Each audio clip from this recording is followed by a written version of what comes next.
상고심 개선을 위해서 지금까지 우리나라는 여러 방안을 실시해 왔는데요. 여전히 지금처럼 상고제도 개선 논의가 행해지고 있다는 것은 종전의 방안들이 근본적인 치유책이 아니라 단순한 대증요법에 지나지 않는다는 사실을 분명하게 알 수 있게 합니다. 그래서 이번에 상고제도 개선 논의에서는 정말 효율적이고 네. 가장 이 문제를 근본적으로 해결할 수 있는 개선 방안을 찾도록 저희가 지혜를 모아야 될 것 같습니다.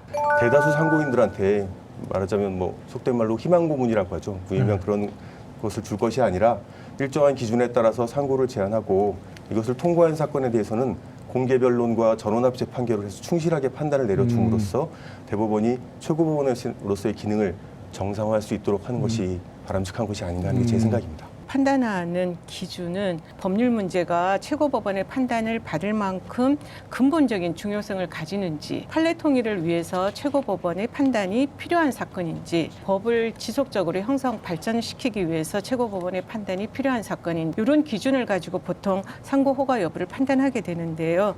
우리나라에서 만일 상고 허가제를 도입한다면은 네.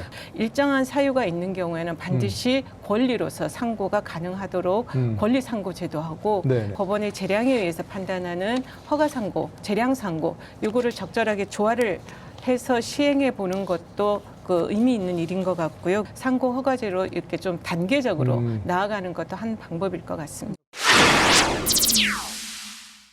상고제도 개선을 논의하면서 일반 국민들한테 상고제도를 개선을 한다라고 많은 논의해놓고 나서 지금부터 상고 대법원 재판 받기가 더 어려워진대. 우리 그거에 동의하자. 하급심 재판은 어떤데 지금과 똑같이 하는데 과연 그렇게 했을 때 이게 선뜻 지금보다 대법원에 상고하는 게 더 어려워진다라는 명제에 과연 쉽게 동의를 받을 수 있겠는가.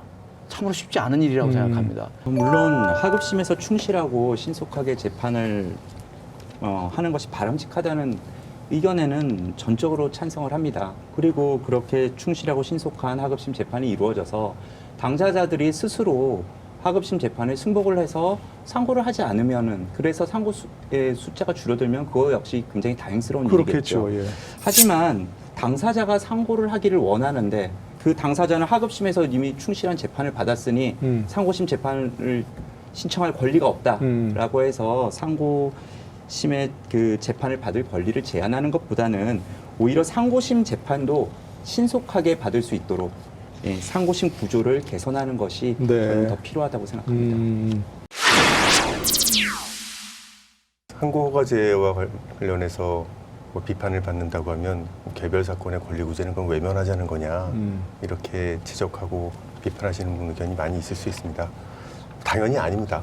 상고의 가장 큰 이유는 당사자들이 사실 인정 부분에서 많은 불만을 가지고 있는데 그런 사실심에 대한 당사자의 불만을 뭘로 풀 거냐, 상고심에서 그걸 다 받아서 심리를 해주는 것으로 풀 거냐, 그렇지 않다는 게 저의 생각입니다. 그 기능이 아닌 것은 빼서 본격적인 구술심리 대법원에서도 할 수 있게 하고 사실심에다가 올바른 지침을 줘서 그 당사자들이 그 불만을 갖고 있는 부분을 각급 법원에서 좀 더 자체적으로 해결할 수 있도록 지도를 해는 역할을 해달라. 상고 허가와 같은 상고 제한 제도는 우리 사회에서 필요하고 법률적으로 굉장히 중요한 사건에 집중적으로 심리해서 국민들의 법 질서 이런 거를 확립하는데 기준을 마련해 줄 수 있는 그런 역할을 최고법원으로서 우리가 기대를 하자는 겁니다.